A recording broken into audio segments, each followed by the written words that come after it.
பண்ணிக்கலாம்.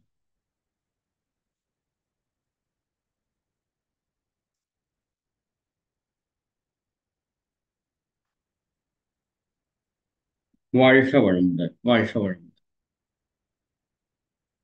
நண்பர்களே, இப்போ கருமையம் அப்படிங்கிற ரொம்ப ஒரு ஆழமான ஒரு விஷயத்த நாம சிந்தனைக்கு எடுக்கிறோம். அதாவது பிரபஞ்ச உயிரின தன்மாற்றம் நம்ம முழுமையா சிந்திச்சிருக்கிறோம். எல்லாம் வல்ல இறை ஆற்றலே எப்படி பிரபஞ்சமாக மலர்ச்சி பெற்றது, எப்படி உயிர்களாக மலர்ச்சி பெற்றது, கடைசியில் எப்படி அதுவே இறைவனாக, இறைவனே மனிதனாக வந்திருக்கின்ற தன்மை என்ன அப்படிங்கிறத பத்தி எல்லாம் நம்ம டீப்பா சிந்திச்சிருக்கிறோம். அதனோட ஃபைனல்ல நம்ம சில விஷயங்களை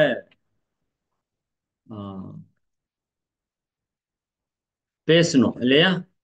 அஹ்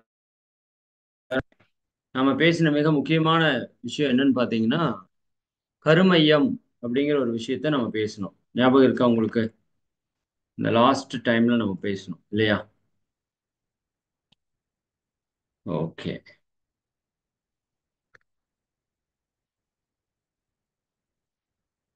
அப்ப அந்த கருமையத்தோட செயல்பாடு, முதல் கருமையம்னா என்ன அப்படிங்கிறத ஜஸ்ட் ஒரு சிம்பிளா பார்த்துருக்குறோம். நம்ம இப்ப அதை பத்தி டீட்டெயில்டா பார்க்க போறோம். கருமையம்னா என்ன, அது எப்படி வேலை செய்யுது, அதனோட இம்பார்ட்டன்ஸ் என்ன, சரிங்களா? மகரிஷி ஒரு கவியில சொல்லியிருப்பாங்க. நான் உங்களுக்கு ஒரு குறள் ஆல்ரெடி சொல்லியிருக்கேன். கவியில, காந்த நிலை அறியாமல் கடவுள் நிலை அறிவதோ, கருமையம் அறியாமல் அறிவினை அறிவதோ என்று மகரிஷி பேசுவாங்க.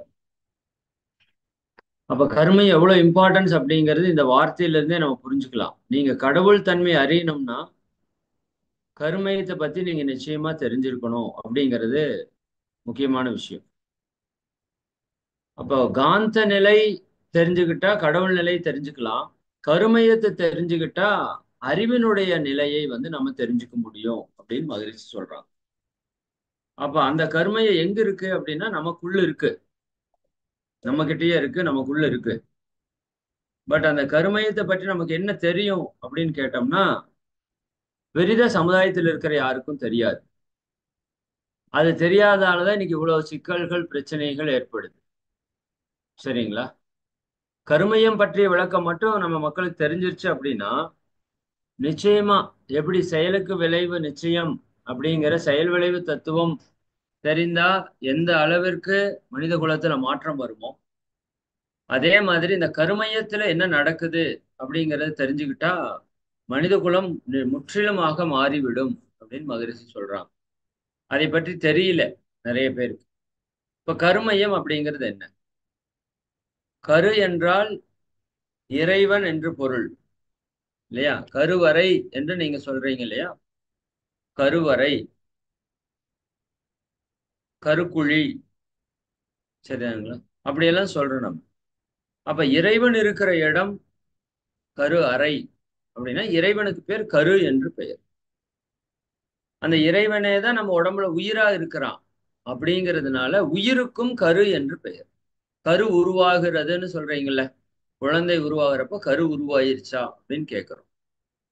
அதுக்குள்ள ஆழமான பொருள் இருக்கு. கரு உருவாகி விட்டதா அப்படின்னா அந்த குழந்தை உருவாகி விட்டதா அப்படிங்கிறது காமனான பொருள்.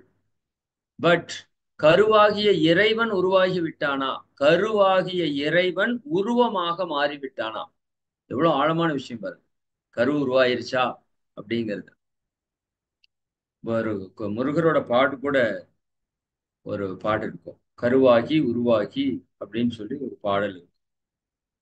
அப்ப அந்த கரு என்பது இறைவனை குறிக்கிற ஒரு சொல், அது உயிரை குறிக்கிற ஒரு சொல்லும் கூட. இப்ப கரு தவம் என்று சொல்றோம். நாம செய்யக்கூடிய தவத்திற்கு நிறைய பெயர்கள் இருக்கு. குண்டலினி யோகம் என்று சொல்கிறோம், உயிர் தியானம் என்று சொல்கிறோம்.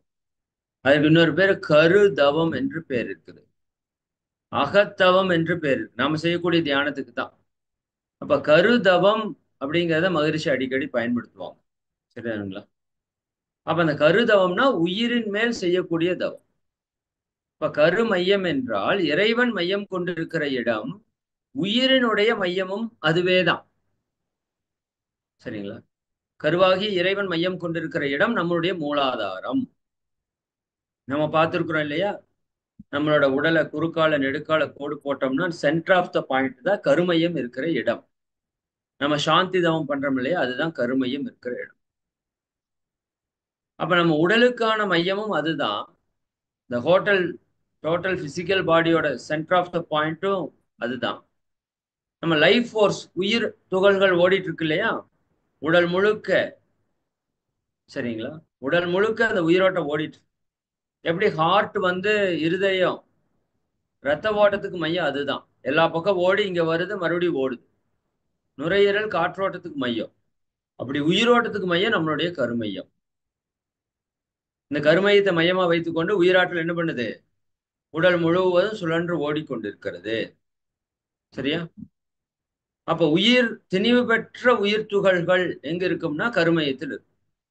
லேசான உயிர் துகள்கள் வெளியேறு. சரிங்களா? அதே போல இந்த உயிர் இயங்கும் போது காந்த அலை வெளிவருதுன்னு சொல்லியிருக்கிறோம். ஜீவகாந்தம் என்று நம்ம படிச்சிருக்கிறோம் இல்லையா? அப்ப அந்த காந்த அலையை என்ன பண்ணிட்டு தான் இருக்கும்? சுழன்று ஓடிக்கொண்டேதான் இருக்கும். அப்ப அதுல திணிவு பெற்ற காந்தம் எல்லாம் எங்க வந்துடும்? மையத்துக்கு வந்துடும். இப்ப கருமையத்துல 3 விஷயம் இருக்குது. ஒன்று பருவுடலின் மையம், வித்து சக்தியினுடைய இருப்பிடம் அதுதான். உயிர் மையம் அதுதான். ஜீவகாந்தத்தினுடைய மையமும் அதுதான். அப்ப உடல், உயிர், மனம் 3 மையமும் இணைந்த மையம் கருமையம். அப்ப அதுல என்னென்ன இருக்கு? கண்ணுக்கு தெரியாத மனம் இருக்கிறது. கண்ணுக்கு தெரியாத உயிர் இருக்கிறது. கண்ணுக்கு தெரியாத இறை இருக்கிறது. எங்க? கருமையத்துல. கருமையத்துல இறைவன் இருக்கிறான், உயிர் இருக்குது, மனசு இருக்குது. 3மே கண்ணுக்கு தெரியாத மறைபொருட்கள். இறைவனை பார்க்க முடியுமா? மறைபொருள். உயிரை பார்க்க முடியுமா? மறைபொருள். மனதை பார்க்க முடியுமா? இல்ல காந்தத்தை அலையை பார்க்க முடியுமா? மறைபொருள். அப்ப 3 மறைபொருட்களும் சேர்ந்த மகா மறைபொருள் நம்முடைய கருமையம். நமக்குள்ள இருக்கிற மகா மறைபொருள் நம்ம கருமையம். இந்த கருமையத்துக்குள்ளதான் அத்தனை விஷயத்தையும் இயற்கை என்ன பண்ணி வச்சிருக்கு? ரெக்கார்டு பண்ணி வச்சிருக்கு. நம்ம பார்த்த உயிரின தன்மாற்றத்துல முதல் உயிர் தோன்றியதிலிருந்து மனிதன் வரைக்கும் நாம் இந்த காந்த ஆற்றல் மூலமாக எதையெல்லாம் பார்க்கிறோமோ அதையெல்லாம் உள்ள கொண்டு போய் இயற்கை ரெக்கார்டு பண்ணிருக்கு. கருமையத்துல நீங்க கேட்கறதெல்லாம் உள்ள ரெக்கார்டு ஆயிக்குது. நான் பேசுறதெல்லாம் உள்ள ரெக்கார்டு ஆகுது. நான் நினைக்கிறதெல்லாம் உள்ள ரெக்கார்டு ஆகுது. அப்ப இது எல்லாத்தையும் கருமையை ரெக்கார்டு பண்ணி என்னுடைய தரமாக, என்னுடைய குவாலிட்டியா மாத்திக்குது. நல்லா புரிஞ்சுக்கணும். அது ரொம்ப ரொம்ப இம்பார்ட்டன்ட். அறிவாட்சி தரம் அப்படின்னு ஒண்ணு இருக்கு இல்லையா? பர்சனாலிட்டி அப்படின்னு ஒரு வார்த்தை பயன்படுத்துறோம். ஒரு பெர்சனுடைய எபிலிட்டி, ஒரு மனிதனுடைய ஒரு பர்சனுடைய ஒரு நபருடைய திறன் என்ன அப்படிங்கிறது எதை பொறுத்து இருக்கும்? அவரோட எபிலிட்டி. என்ன எபிலிட்டி? இந்த கருமையத்தில் அவர் என்னவெல்லாம் பதிய வச்சிருக்கிறாரோ அதுதான் அவருடைய எபிலிட்டி. சரிங்களா? அப்ப அவர் பார்ப்பது, கேட்பது, சொல்வது, செய்வது, நினைப்பது, உணர்வது, சிந்திப்பது எல்லாம் உள்ள போய் ரெக்கார்ட் ஆகி கருமையை ரெக்கார்ட் பண்ணிட்டே இருக்கு. இதுக்கு இன்னொரு பேர் அழகா சொல்லுவாங்க, பிளாக் பாக்ஸ் அப்படின்னு சொல்லுவாங்க. சரிங்களா? ஓகே. பிளாக் பாக்ஸ்னா என்னன்னு தெரியுமா? ஃபிளைட்ல ஒரு பிளாக் பாக்ஸ் இருக்கும். அது அந்த ஃபிளைட்ல நடக்கிற எல்லா விஷயத்தையும் அதுல ரெக்கார்ட் பண்ணிட்டு இருக்கும். சரிங்களா? A to Z ரெக்கார்ட் பண்ணும். அப்போ அந்த ஃபிளைட் ஏதாவது ஒரு ஆக்சிடென்ட் ஆச்சு அப்படின்னா ஃபிளைட் அழிஞ்சு போயிடும் இல்லையா? அது எப்படி ஆக்சிடென்ட் ஆகி அழிஞ்சாலும் இந்த பிளாக் பாக்ஸ் மட்டும் அழியவே அழியாது. அது அந்த மாதிரி தயாரிச்சிருப்பாங்க. ஃபிளைட்டு விழுந்து உடஞ்சு வெடிச்சாலும் பிளாக் பாக்ஸ் ஒண்ணுமே ஆயிருக்காது. பிளாக் பாக்ஸ் எடுத்து செக் பண்ணுவாங்க. இந்த ஃபிளைட்ல என்ன ஃபால்ட் ஆச்சு, எப்படி ஆச்சு, யார் மேல தப்புன்னு. அது எல்லாமே உள்ள ரெக்கார்ட் ஆயிருக்கு ப்ராப்பரா. அப்போ ஒரு ஃபிளைட்ல அத்தனை விஷயம் ரெக்கார்ட் பண்ற ஒரு பாக்ஸுக்கு பேரு பிளாக் பாக்ஸ். அது அழியவே அழியாது. ஓகேவா? அது வெடிச்சாலும் அது அப்படியே இருக்கும். அதை எடுத்து நம்ம பார்க்கலாம். அந்த மாதிரி இறைவன் ஒரு பிளாக் பாக்ஸ நமக்குள் வச்சுட்டான். அதுக்கு பேரு தான் கருமையம். அதுல நம்ம பார்க்கறது, கேட்கறது, சொல்றது, செய்யறது, நல்லது, கெட்டது அத்தனையும் ரெக்கார்ட் ஆகுது. ஒவ்வொரு க்ஷணமும் ரெக்கார்ட் ஆயிட்டே இருக்கு. நீங்க தூங்குறப்ப கூட நீங்க நினைக்கிறது ரெக்கார்ட் ஆயிருக்கு. அது 24 இன்டூ லைஃப் டைம் ரெக்கார்ட் பண்ணிட்டே இருக்குது.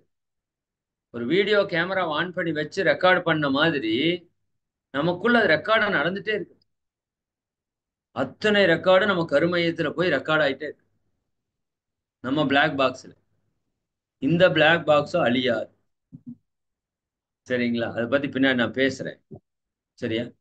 அப்ப கருமையம் அப்படிங்கிறது நம்ம உடலினுடைய மையத்தில் இருக்குதுன்னு சொன்னோம். அதனோட மையத்துல யார் இருக்கா? இப்ப இதனோட மையம் இருக்குது. இது சுத்தி இருக்கிறது காந்தம்னு வச்சுக்கோங்க. இந்த மையத்துல இருக்கிறது நடுவுல கருப்பா இருக்கு பாத்தியா? உங்க கண்ணு மாதிரி இருக்கு இல்லைங்களா? இந்த கருமையத்தினோட மையத்துல ஸ்பேஸ் இருக்கு. Empty space. இறைவன் எப்படி இருக்கிறான்? சுத்த வெளியே இருக்கிறான். அதே இறைவன் நம்ம கருமையத்துல சுத்த வெளியாவே இருக்கிறான். அதை சுற்றி அணுக்களும் காந்த சக்தியும் திணிவு பெற்று இருக்குது. அதைத்தான் கருமையம் என்று சொல்றோம். இந்த மூன்று இணைந்த மையம் தான் கருமையம். சரி, இது எப்படி அமைக்கப்படுகிறதுனா ஒரு தத்துவம் இருக்குது, ஸ்பெசிபிக் கிராவிட்டி. இது ரொம்ப ஈஸியான தத்துவம் தான். வார்த்தை தான் புதுசா இருக்குது.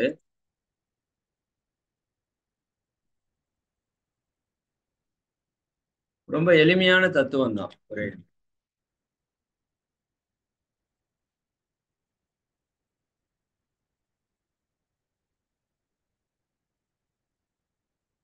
கருமையம் இப்படி பிளாக்கா இருக்கிறது சுத்த வெளி.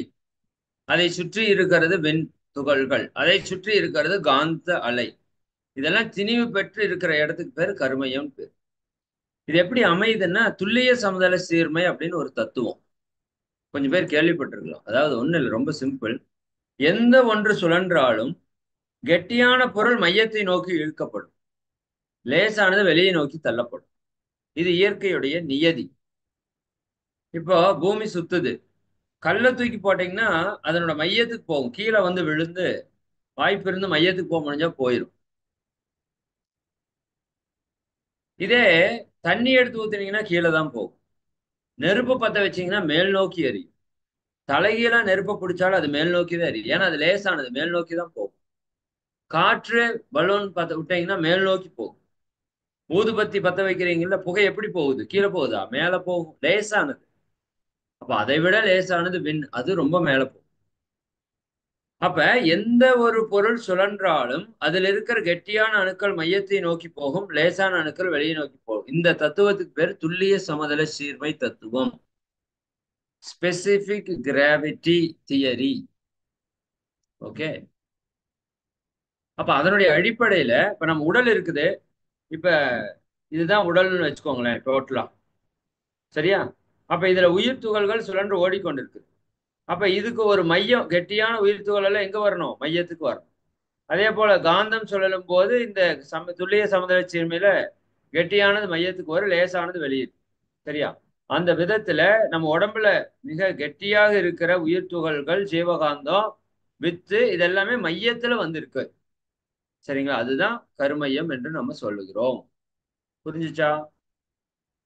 ஒவ்வொரு ஜீவ இனத்திலும் இந்த ஜீவகாந்த ஆற்றலை துல்லிய சமதள சீர்மை தத்துவத்தின்படி உடலினுடைய மையத்துல இயற்கை திணிவுபடுத்தி வச்சிருக்கு. எதுக்காக? இதுக்குள்ள எல்லா ரெக்கார்டும் வரணுங்கிறதுக்காக. எதுக்காக ரெக்கார்டு வரணும்? ரெக்கார்டு வந்தாதான் நீங்க அடுத்த தடவை அந்த பிரச்சனையில மாட்ட மாட்டீங்க. எதுக்கு சார் ரெக்கார்டு பண்ணணும்னு கேக்குறீங்க இல்லையா? இப்போ உதாரணத்துக்கு ஒரு நெருப்பை தொட்டுட்டீங்க, சுற்றுச்சு, அப்போ ஒரு அனுபவம் கிடைச்சிருச்சு இல்லையா?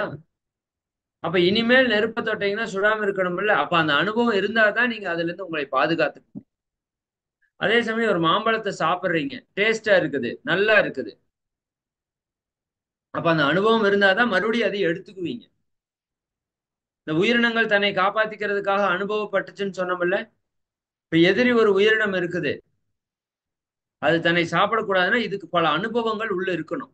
ஓடுறது, மறைஞ்சுக்கிறது, ஒளிஞ்சுக்கிறது, தாக்குறது, இல்லையா? அப்ப எல்லாமே அனுபவம் தான். நம்ம கிட்ட இருந்த அனுபவத்தை கழிச்சிட்டீங்கன்னா நம்ம ஒண்ணுமே இல்லை. கோமா ஸ்டேஜ் மாதிரி ஆயிரும்.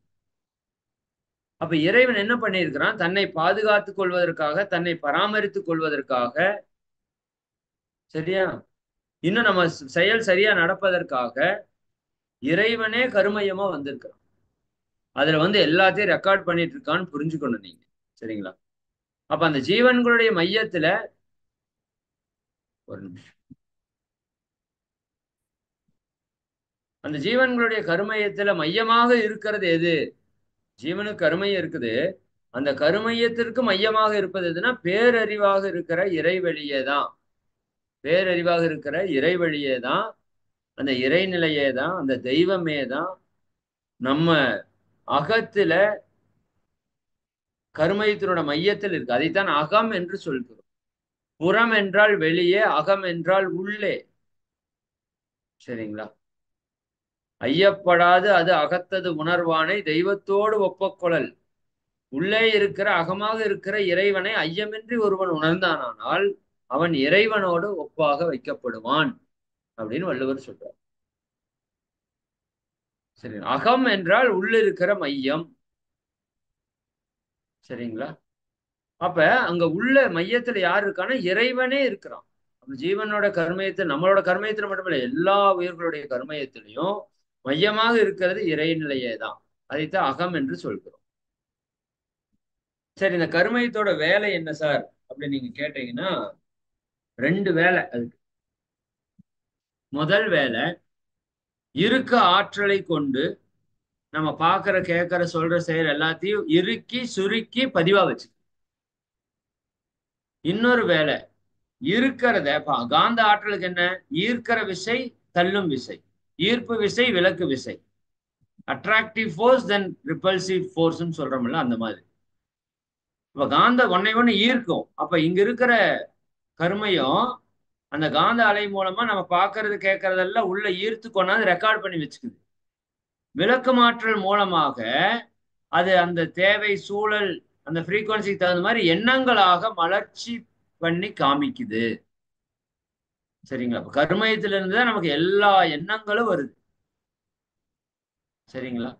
இந்த கருமயத்திலிருந்து தான் நமக்கு எண்ணங்கள் எல்லாமே வெளியே மூளை மூலமா மலர்ச்சி பண்ணி காமிக்குது. இப்ப இதுக்கு மகிழ்ச்சி ஒரு உதாரணம் சொல்லுவாங்க. இப்போ எப்படி பதிவு ரெக்கார்டு நடக்குது, உங்க கருமயத்துல எப்படி ரெக்கார்டு நடக்குது? இப்போ ஒரு பசுவை பாக்குறீங்க. ஒரு பசு மாடு நிக்குது. எவ்வளவு இருக்கும்? 4 அடி 5 அடி ஹைட் இருக்கும். ஒரு 5 6 அடி அகலம் இருக்கும், இல்லையா? அவ்வளவு பெரிய உயிரினம் அங்க நிக்குது. இப்ப பார்த்த உடனேயும் இப்ப உங்க கண்ணுல அந்த பசு எவ்வளவு பெருசா தெரியும்? இந்த கண்ணை திறந்து இப்படி பாத்தீங்க, ஒருத்தர் அங்க பசுமாட்டை பாக்குறாரு, நீங்க அவரோட கண்ணை பாத்தீங்கன்னா அந்த பசுவோட காட்சி கொசு அளவுல இங்க இருக்கும். பார்த்திருக்கீங்களா? கண்ணுக்குள்ள நிறைய படத்துல இந்த ஹீரோ ஹீரோயின்ஸோட சீன்ல, ரட்சகன் படத்துல எல்லாம் நீங்க பார்க்கலாம். இந்த ஹீரோ ஹீரோயினோட கண்ணுக்குள்ள போயிருவார். சரியா? அது மாதிரி எடுத்திருப்பாங்க. அது ஒரு நல்ல ஒரு புரிதல்.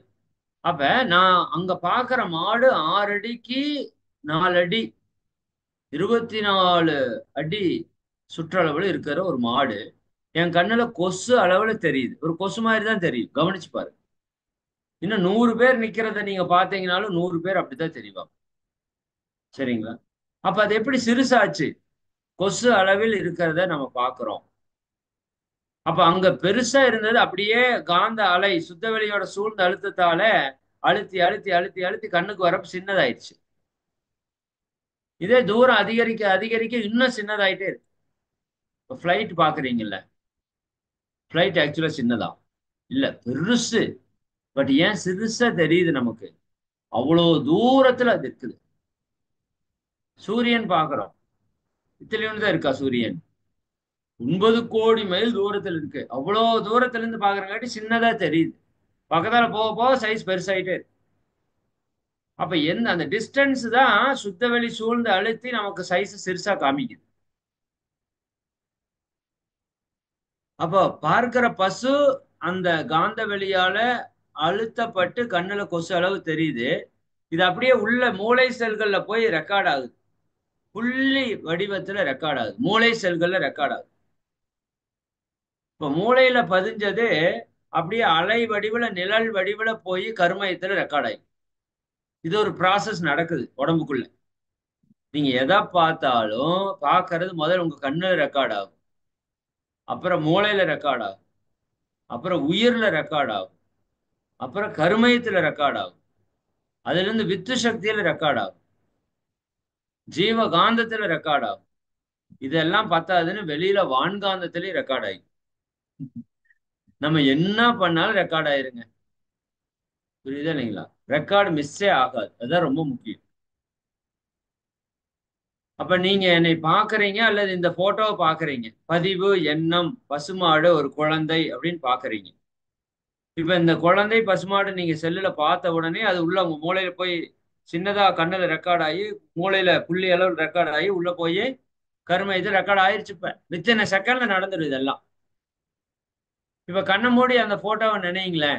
மேல பதிவு எண்ணம், கீழே எழுத்துக்கள் ஒரு 4 லைனு, இந்த பக்கம் லெஃப்ட் சைடுல ஒரு மாடு, ரைட் சைடு ஒரு குழந்தை. மாடு வந்து அப்படியே அந்த ப்ரௌன் கலர்ல இருந்தது. இந்த குழந்தை வந்து black and white colour dot வச்ச மாதிரி ட்ரெஸ் போட்டுட்டு நம்மளை பாக்குது. இதெல்லாம் தெரியுதா? மாட்டு கொம்பு இருந்துச்சா? ஞாபகம் வச்சு பாரு. கொம்பு இல்ல, பசுமாடு. ஓகேவா? அப்ப இதெல்லாம் எப்படி தெரிஞ்சது? இப்ப நீங்க கண்ணை மூணுனாலும் தெரியுது இல்ல? அப்ப நீங்க பார்த்தது உள்ள போய் ரெக்கார்ட் ஆயிடுச்சு. எங்க? கருமையத்துக்கு போயிடுச்சு. அதனாலதான் நீங்க சாமி கும்பிடுறீங்கல்ல, மகரிஷி சொல்லுவாங்க, கோயில்ல வழிபாடு எப்படி நடக்குது. கடவுளை வணங்கும் போது கருத்தினை உற்றுப்பார் நீ. கடவுளை வணங்குறப்ப உன்னோட கருத்தை உற்றுப்பார் நீ. கடவுளாய் கருத்தே நிற்கும் காட்சியை காண்பாய் அங்கே. கடவுளை எதுவே நிற்கும்? உன்னோட காந்த அலை தான் அந்த கடவுள் மேல போய் பட்டு உங்க கண்ணுல வந்து உள்ள போய் கருமையத்திலையும் மூளை எல்லாத்தையும் ரெக்கார்ட் ஆகி நீங்க அதைத்தான் பாக்குறீங்க. இப்ப முருகர் நினைங்கன்னா நினைக்கிறோம், ஜீசஸ் நினைங்கன்னா நினைக்கிறோம், சரிதானா? புத்தர் நினைங்கன்னா நினைக்கிறோம். எப்படி? நீங்க எங்கேயோ பார்த்தது உள்ள ரெக்கார்ட் ஆயிருக்கு, அதை ரிப்ளை பண்ணி எடுத்து பாக்குறீங்க. சரிங்களா? இதுதான் நம்ம உடம்புல மனசுல நடக்கிற பெரிய ப்ராசஸ்.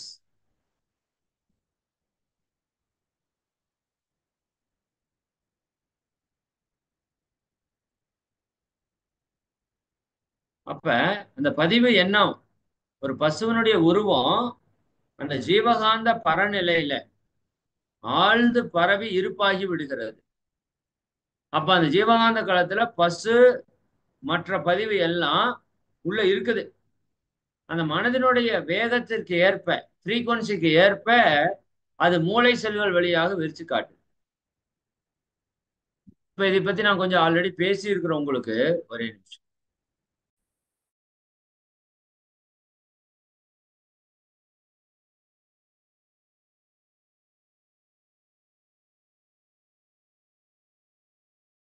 நம்ம மைண்ட் பத்தி பேசுறப்ப, மனசை பத்தி பேசுறப்ப இதெல்லாம் பேசியிருக்கிறோம். சரிங்களா? அதாவது இப்போ 98.3 அப்படின்னா சூரியன் எஃப்எம். அப்ப அந்த சூரியன் எஃப்எம்ல நம்ம விஷயம் கொடுத்தோம் அப்படின்னா, அது டெலிகாஸ்ட் பண்றாங்கன்னா, ஒரு பாடல் பாடுதுன்னா வேர்ல்டு ஃபுல்லா 98.3 வச்சாங்கன்னா அந்த பாட்டு கேட்குது. அது மாதிரி நாம என்ன இப்ப நம்ம பாக்குறது கேட்கறது எல்லாம் ஒரு ஃப்ரீக்வன்சில ரெக்கார்ட் ஆகுது. சரிங்களா? அப்ப நம்ம காலையில இருந்து சாயங்காலம் வரைக்கும் நிறைய மனதுல எண்ணக்கூடிய எண்ணங்கள் நிறைய ஃப்ரீக்வன்சில ரெக்கார்ட் ஆகுது, செய்யற செயல் எல்லாம். நைட் நீங்க தூங்க போறப்ப அது அப்படியே எண்ணங்களாக வெளியே வருது, பார்த்திருக்கீங்க? அப்ப இது மாதிரி நாம பண்ற எல்லா விஷயமும் ஒரு ஃப்ரீக்வன்சில ரெக்கார்ட் ஆயிக்குது. சரிங்களா? அந்த ரெக்கார்ட் ஆனது அந்த ஃப்ரீக்வன்சி வரும்போது மேல வருது. சரியா? நான் இதுக்கு உதாரணம் சொல்லியிருப்பேன். நாம ஒரு வீட்டுல ஏதாவது ஒரு பொருளை வச்சுட்டு போயிருப்போம், தேடுவோம், ஃப்ரீக்வன்சி ஹையரா இருக்கும், கிடைக்காது. அப்புறம் அமைதியா இருக்கிறப்ப அதுவே நமக்கு ஞாபகத்துக்கு வரும். வீட்டுல ஒருத்தவங்க தேடுற பொருள் கிடைக்காது, கொஞ்சம் அமைதியா இரு, அது கிடைக்கும்னு சொல்லுவாங்க. நாம ஏதோ ஒரு பக்கம் தேடி தொலைச்சு வச்சிருப்போம், பட் இன்னொருத்தர் வந்து தேடி எடுத்து கொடுப்பாரு ஈஸியா. ஏன்னா நாம பதட்டமா இருப்போம், நம்ம ஃப்ரீக்வன்சி வேறையா இருக்கும். அவரு பதட்டம் இல்லாம இருப்பாரு, ஈஸியா போய் எடுப்பார். பதறிய காரியம் சிதறும்னு சொல்றது அதுதான். பதறாத காரியம் சிதறாது. பொறுமை. அப்ப ஃப்ரீக்வன்சி லோவா இருக்கோ எல்லாமே நமக்கு நிதர்சனமா தெரியும். அப்ப நம்ம புரிஞ்சுக்க வேண்டியது என்னன்னா, நம்ம பண்ற எல்லா விஷயமுமே நம்மளுக்குள்ள இயற்கை ரெக்கார்டு பண்ணதுன்னு முதல்ல புரியணும். அந்த ரெக்கார்டுக்கு தகுந்த மாதிரி தான் நம்ம வாழ்க்கையே நடக்குது. ஓகேவா? கருமையத்தில ரெக்கார்ட் எல்லாம் இப்ப அழிச்சுட்டீங்கன்னு வச்சுக்கங்க. உங்க அம்மா யாருன்னு தெரியாது, அப்பா யாருன்னு தெரியாது, லாங்குவேஜ் தெரியாது, எதுவுமே தெரியாது உங்களுக்கு. என்ன ஆகும்? அவ்வளவுதான். இந்த வாழ்க்கையே வெறுத்து போயிரும். ஓகே? சரி. 1 செகண்ட்.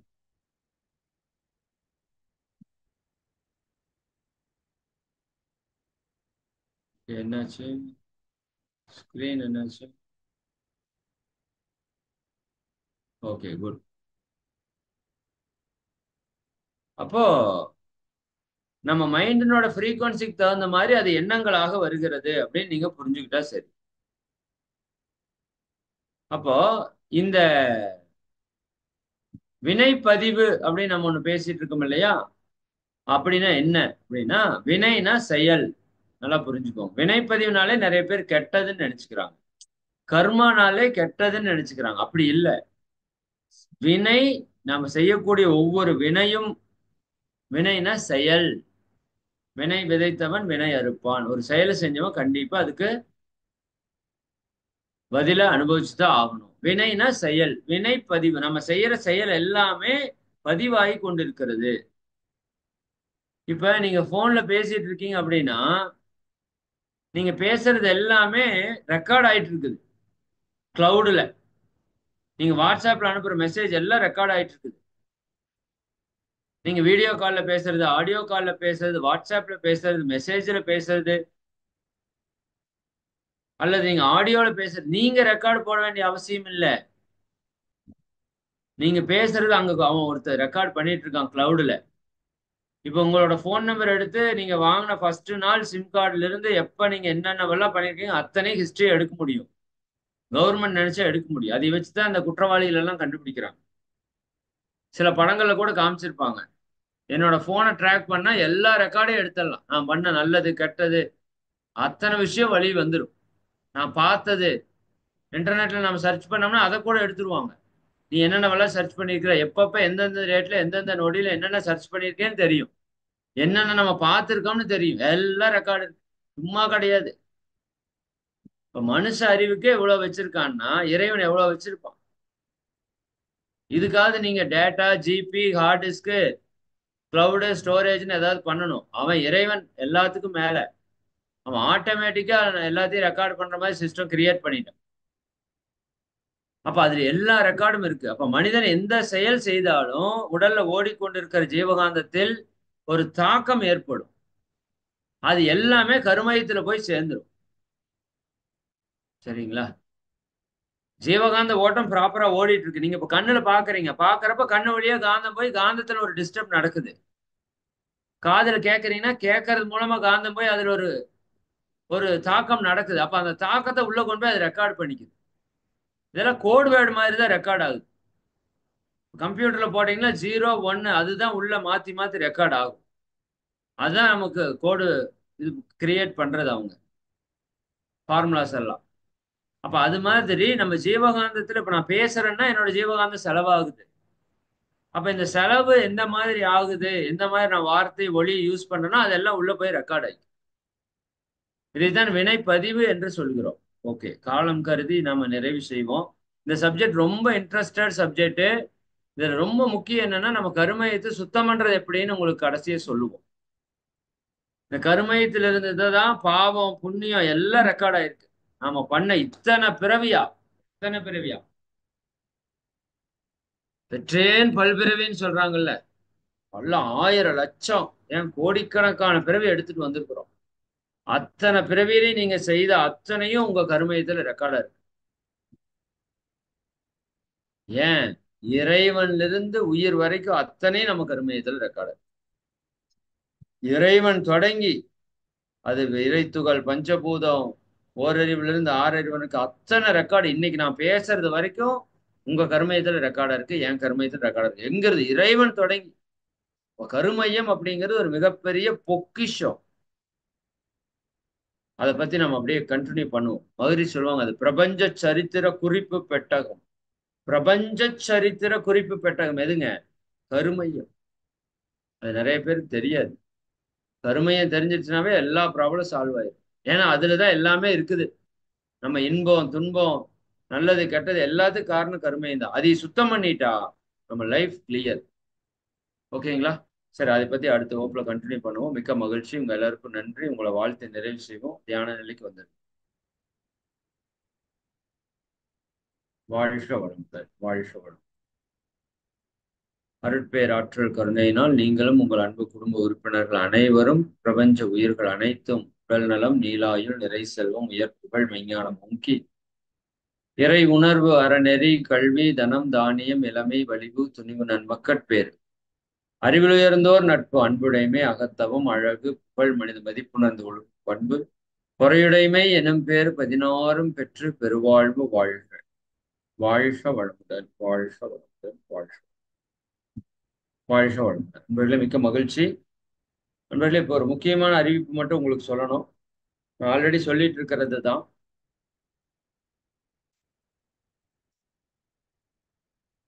அதாவது, ஒன்று, நம்ம மே மாதம் மாணவர்களுக்கான பயிற்சி தொடங்க இருக்கிறோம்னு உங்களுக்கு சொல்லிட்டோம். அதுக்கான போஸ்டர் எல்லாம் உங்களுக்கு ஷேர் ஆயிருக்கும். நீங்க எல்லாருமே பார்த்துருப்பீங்கன்னு நினைக்கிறேன். அதுல 50 மாணவர்களுக்கு தான் வாய்ப்பு. சரிங்களா? அதனால நம்ம இல்லத்தில் இருக்கிற குழந்தைகள் எல்லாரையும் இணைக்கிறதுக்கு முயற்சி பண்ணுங்க. உங்களுக்கு தெரிஞ்ச குழந்தைங்க எல்லாத்துக்கும் இம்மிடியட்டா சொல்லுங்க. உங்க எல்லாருக்கும் ஒரு ரெக்வஸ்ட் நான் சொல்லியிருந்தேன் ஆல்ரெடி. என்னன்னு, நீங்க ஒவ்வொருத்தவங்களும் ஒரு 10 குழந்தைகளுக்காவது இதை சொல்லணும் அப்படின்னு சொல்லியிருந்தேன். சரிங்களா? இன்னையில இருந்து நீங்க ஒரு ஒரு வாரம் டைம் எடுத்துக்கோங்க, அல்லது ஒரு 3 நாள் டைம் எடுத்துக்கோங்க. உங்களுக்கு தெரிஞ்ச ஒரு 10 குழந்தைகளுக்கு, அது சின்ன குழந்தையா இருந்தாலும் பெரிய குழந்தையா இருந்தாலும் ஜஸ்ட் ஃபோன் பண்ணி சொல்லுங்க, இந்த மாதிரி ஒரு 7 days கிளாஸ் இருக்குது ஸ்டூடெண்ட்ஸ்க்கு. அது ரொம்ப ரொம்ப ஹெல்ப்ஃபுல்லா இருக்கும். அவங்க ஹெல்த்து, அவங்க மைண்டு, சரி, அவங்களோட லைஃப் ஸ்டைலு, அவங்களோட ஃபியூச்சர் எல்லாத்துக்குமான கிளாஸுங்கிறத நீங்க தான் பேரண்ட்ஸ் கிட்ட சொல்லி புரிய வைக்கணும். புரிய வச்சு அது இம்மிடியட்டா புக் பண்றதுக்கு ஏற்பாடு பண்ணுங்க. ஏன்னா மொத்தமே 3 பேட்சும் சேர்ந்து 150 குழந்தைகள் தான் மொத்தமே அலௌடு பண்ண முடியும். அதனால உங்களுக்கு தெரிஞ்ச குழந்தையை சேர்க்க வேண்டியது நம்மளுடைய பொறுப்பு, கடமைன்னு எடுத்துக்கோங்க. இன்னையிலேருந்து பேசுறதுக்கு ஆரம்பிங்க. ஒரு 2 நாள் 3 நாளுக்குள்ள சீக்கிரமா பேசுங்க. ஒரு 10 பேருக்கு தெளிவா பேசுங்க. அவங்க என்ன சொல்றாங்கங்கிற ரிப்ளையை வந்து நீங்க எங்களுக்கு நாங்க ஒரு லிங்க் அனுப்புவோம். அதுல நீங்க உங்க பேர் போட்டுக்கணும். போட்டுட்டு விஐபி நம்பர் தெரிஞ்சா போட்டுட்டு, உங்க ஃபோன் நம்பர் போட்டுட்டு, நீங்க யாருக்கு பேசுனீங்க, அவங்க என்ன ரிப்ளை கொடுத்தாங்கன்னு நீங்க எங்களுக்கு அந்த ஃபார்ம்லயே கேட்டிருப்போம். நபர் 1 இப்ப சிரஞ்சீவி அப்படின்னு ஒருத்தர் பேசுறீங்க. அவர் ஃபோன் நம்பர் என்ன? அவர் என்ன சொன்னாரு? வர்றேன்னு சொன்னாரு. அடுத்தது கனிமொழின்னு ஒரு பொண்ணுக்கு பேசுறோம். அவங்க என்ன சொல்றாங்க? அவங்க ஒரு 2 நாள்ல நான் சொல்றேன்னு சொல்லியிருக்காங்க. சரி. அடுத்தது முத்துக்குமார் ஒருத்தருக்கு பேசுறோம். சின்ன பையனா இருந்தாலும் பரவாயில்ல. சரிதானே? அவங்க நிச்சயமா வீட்டுல கேட்டு சொல்றேன்னு சொல்றாங்க, அல்லது வர்றேன்னு சொல்றாங்க. இது என்னன்னு ஒரு 2 நாள்ல ஃபாலோ பண்ணிட்டு நீங்க அந்த விவரத்தை நீங்க எங்களுக்கு ஷேர் பண்ணுங்க. இது குரு காணிக்கை. நம்ம குருவுக்கு நாம செய்யற காணிக்கை. வருஷத்துக்கு ஒரு முறை தான் அந்த வாய்ப்பு கிடைக்குது மாணவர்களுக்கு பேசுறது. வாய்ப்பை நீங்க நல்லா பயன்படுத்திக்கோ. முதல்ல உங்க வீட்டுல இருக்கிறவங்கள கூட்டிட்டு போங்க. அதுல பேரண்ட்ஸும் கூட வந்து இருக்கிறனா இருக்கலாம். Fees very minimum. நீங்க எனக்கு தெரிஞ்சு வேற எங்கேயுமே நடத்துறதுக்கு வாய்ப்பு இல்லை. 7 days ஃபுட்டு, அகாமடேஷன், கோர்ஸு எல்லாத்தையும் சேர்த்து அவங்களுக்கு வந்து 2500 வச்சிருக்கிறோம். 7 நாளைக்கு சேர்த்து. இதே குட்டீஸுக்கு 5 நாளைக்கு 1500 வச்சிருக்கிறோம். சரிங்களா? பேரண்ட்ஸ் கூட வந்து தங்கினாங்கன்னா பெரியவங்களுக்கு 7 நாளைக்கு பெர் டே 200 மட்டும் போட்டு 1500 குட்டீஸ் கூட யாராவது பேரண்ட்ஸ் வந்து தங்குனா பெர் டே 200 போட்டு 1000 வச்சிருக்கோம். இது வந்து ரொம்ப மினிமமான சார்ஜ். எல்லா குழந்தைகளுக்கும் இது போகணும்னு பண்றோம். தயவு செஞ்சு கொஞ்சம் முயற்சி எடுங்க. இப்ப எல்லாருமே யாரோ ஒருத்தர் சேர்த்துக்குவாங்க, யாரோ ஒருத்தர் சேர்த்துக்குவாங்கன்னு போனீங்கன்னா அது சக்சஸ் ஆகாது. சரி, நாம செய்ய வேண்டிய கடமையை நாம செய்யணும். என்னுடைய டியூட்டி 10 பேருக்கு இதை பத்தி சொல்லணும். வர்றாங்க வராது ரெண்டாவது, வர வைக்கிறதுக்கு முயற்சி பண்ணுவோம். பட் நாம ஒரு 1000 பேர் இருக்கோம்னா 1000 பேர் 10 பேருக்கு சொன்னா 10,000 பேர் ஆச்சு. 10,000 பேர் 10 பேருக்கு சொன்னா 1,00,000 பேர் ஆச்சு. 1,00,000 பேர் 10 பேருக்கு சொன்னா 10,00,000 பேர் ஆச்சு. 10,00,000 பேர் 10 பேருக்கு சொன்னா 1,00,00,000 பேர் ஆச்சு. 1,00,00,000 பேர் 10 பேருக்கு சொன்னா 10,00,00,000 பேர் ஆச்சு. 10,00,00,000 பேர் 10 பேருக்கு சொன்னா 100,00,00,000 பேர் ஆச்சு. 100,00,00,000 பேர் 10 பேருக்கு சொன்னா 1,000,00,00,000 பேர் ஆச்சு. ஒரு 20 மடங்கு இப்படியே போச்சுன்னா சொல்றதுக்கு ஆள் இருக்காது இந்த உலகத்துல. அதுதான் உண்மை. ஆனா தொடங்குறது நம்மளா இருக்கணும். அதனால தயவு செஞ்சு சொல்லுங்க. அவங்களுக்கு தெரிஞ்சவங்களுக்கு சொல்லுங்க. இந்த வீடியோஸ், போட்டோஸ் எல்லாமே ரெகுலரா ஷேர் பண்ணிருக்கேன். ரெகுலர் வாட்ஸ்அப்ல ஸ்டேட்டஸ்ல வைங்க, Facebookல அனுப்புங்க. உங்களுக்கு தெரிஞ்சவங்க எல்லாம் பார்ட்டிசிபேட் பண்ண வைங்க. ரொம்ப ரொம்ப இம்பார்ட்டன்ட். ஓகேங்களா? சரி. அதே போல இன்னைக்கு ஈவினிங் ஒரு சிந்தனை உரை. சென்ற வாரம் ஒரு சப்ஜெக்ட் நல்லா பேசணும் இல்லையா? நல்லா வந்தது அந்த ப்ரோக்ராம். அதாவது தியானத்தில் வெற்றி பெறுவதற்கான மகா ரகசியங்கள் அப்படின்னு சொல்லி டாபிக் பேசணும். அது லாஸ்ட் வீக் ஒரு 10 பாயிண்ட் நம்ம பேசணும். ஆனா நிறைய பாயிண்ட்ஸ் இருக்கு அதுல. பட் 10 தான் பேச முடிஞ்சது. இந்த வீக் இன்னைக்கு ஈவினிங் வந்து ஒரு 10 பாயிண்ட் நம்ம பேச போறோம். அது நீங்க பின்னாடி கேட்கறனாலும் கேட்கலாம். பட் லைவா கேட்கறப்ப அதுக்கு ஒரு எஃபெக்ட் இருக்கு. ஏன்னா நான் என்னோட உயிர்த்தன்மையோட நேரடியா பேசுறேன். நீங்க உயிர்த்தன்மையோட நேரடியா கேட்கறீங்க அப்படிங்கிறது அதுல ஒரு பெரிய பிளஸ் இருக்கு. அதனால நீங்க எல்லாருமே நேரா வந்து கொஞ்சம் சின்சியரா உட்கார்ந்து கேட்கறதுக்கு முயற்சி பண்ணுங்க. அப்ப தியானத்துல நம்ம எங்கெங்கெல்லாம் என்னென்ன பண்ணணும்னு பாருங்க. தியானத்துல உயர்ந்தாதான் மனம் உயரும், எண்ணம் உயரும், வாழ்க்கை உயரும், கருமையும் தூய்மையாகும். சரிங்களா? அப்போ நீங்க இன்னைக்கு ஈவினிங் எல்லாரும் வர முயற்சி பண்ணுங்க. அந்த ஸ்டேட்டஸ் எல்லாம் உங்க ஃப்ரெண்ட்ஸ் எல்லாத்துக்கும் தெரிஞ்சு டெய்லி இது பண்ணணும். டெய்லியும் பண்ணணும். வேற வழி இல்லை. நல்ல விஷயத்த நம்ம தொடர்ந்து பண்ணிட்டே இருக்கணும். தொடர்ந்து எல்லாத்துக்கும் இதை ஷேர் பண்ணுங்க. சரிங்களா? நிச்சயமா நீங்களும் வந்து கலந்துக்கோ. சரியா? ஓகே, மகிழ்ச்சி. 27ஆம் தேதி நான் சென்னை வர்றோம். இடம் மட்டும் இன்னும் ஃபிக்ஸ் ஆகாம இருக்கு. உங்களுக்கு 1 ஆர் 2 டேஸ்ல அது சொல்லிடுறோம். அங்க ஒன் டே ப்ரோக்ராம் ஒன்று வச்சிருக்கிறோம் சென்னையில. அதே போல மே மாதம் 6ஆம் தேதி நம்ம அழகர் ராமானுஜம் ஐயான்னு ஒருத்தவங்க நம்ம மகரிஷிக்கு அடுத்ததா இருந்தவங்க. அவங்களோட பர்த்டே 85th பர்த்டே சென்னையில கொண்டாடுறோம். அதை பற்றிய விவரம் உங்களுக்கு எல்லாம் போஸ்டர் அனுப்புறோம். நீங்க வாய்ப்பு இருக்கிறவங்க எல்லாம் பக்கத்தால் இருக்கிறவங்க எல்லாம் நிச்சயமா வந்து கலந்துக்கோங்க. நம்ம எல்லாரும் சேர்ந்து அந்த ஃபங்க்ஷனை சிறப்பா பண்ண போறோம். அதை பத்தின டீட்டெயில் உங்களுக்கு விரைவில் இன்னைக்கு நாளைக்குள்ள இந்த இடம் அரேஞ்ச் ஆயிடுச்சுன்னா உங்களுக்கு